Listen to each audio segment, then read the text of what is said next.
Bro Akhil గారిది పక్కన పెడితే శ్రీలీల ఏంది బ్రో? ప్రతి సినిమాలో ఏ సినిమాలు చూసినా ఐటెం సాంగ్లు హీరోయిన్ ఏంది బ్రో? శ్రీలీల తప్ప, శ్రీలీల రష్మిక మందన్ తప్ప ఇంకెవరికి లేదా బ్రో? ఆర్టిస్టులే మనం చూడడానికి హీరోయిన్ల అర్హత లేదా బ్రో? నిజంగా నాకు అర్థమైతే లేదు. ఏంది బ్రో తెలుగు ఇండస్ట్రీ ఏంటిది బ్రో? ఆర్టిస్టులకు ఛాన్సులు లేవా బ్రో?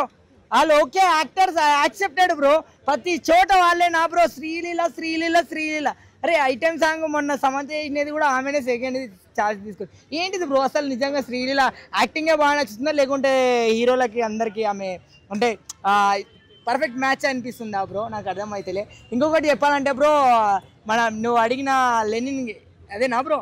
ఏంటిది బ్రో? టీజరే కదా బ్రో. అఖిల్ కొంచెం అంటే మొరిటిగా ఉన్నాడు ఈ సినిమాలో, గిడ్డం పెట్టుకొని. చాలా స్మార్ట్ బాయ్ అఖిల్. ఎందుకు మాట్లాడుతున్నా ఈ మాట అంటే, వాళ్ళ హీరో నాగార్జున గారు ఇంకా తోపు. సో ఆయనకున్న స్కిల్స్ అలా ఇద్దరికి ఉన్నాయి. అఖిల్ చాలా అందంగా ఉంటాడు, కాకపోతే దీంట్లో మాత్రం ఊరా మాస్ గిడ్డం పెంచి మళ్ళీ ఏంది ఈ ఫైట్లు ఈ సీన్స్ ఏదో అనుకుంటున్నా, ఏమవుతుందో మళ్ళీ తెలియదు. రష్మిక మన ఎవరు శ్రీలీల అఖిల్ ఈడు జోడి అయితే సూపర్ మ్యాచ్ బ్రో. లాస్ట్ అదే సీన్ కాడ కట్ చేసిండు, ఇద్దరు నిలబడితే అసలు నిజంగా మస్త్ అంటే మస్త్ అనిపించింది బ్రో. అంటే కొన్ని సీన్స్లో కొన్ని ఫీలింగ్స్ గుర్తుకొచ్చేసినాయి బ్రో, నిజంగా అంటే మస్త్ అనిపించింది బ్రో.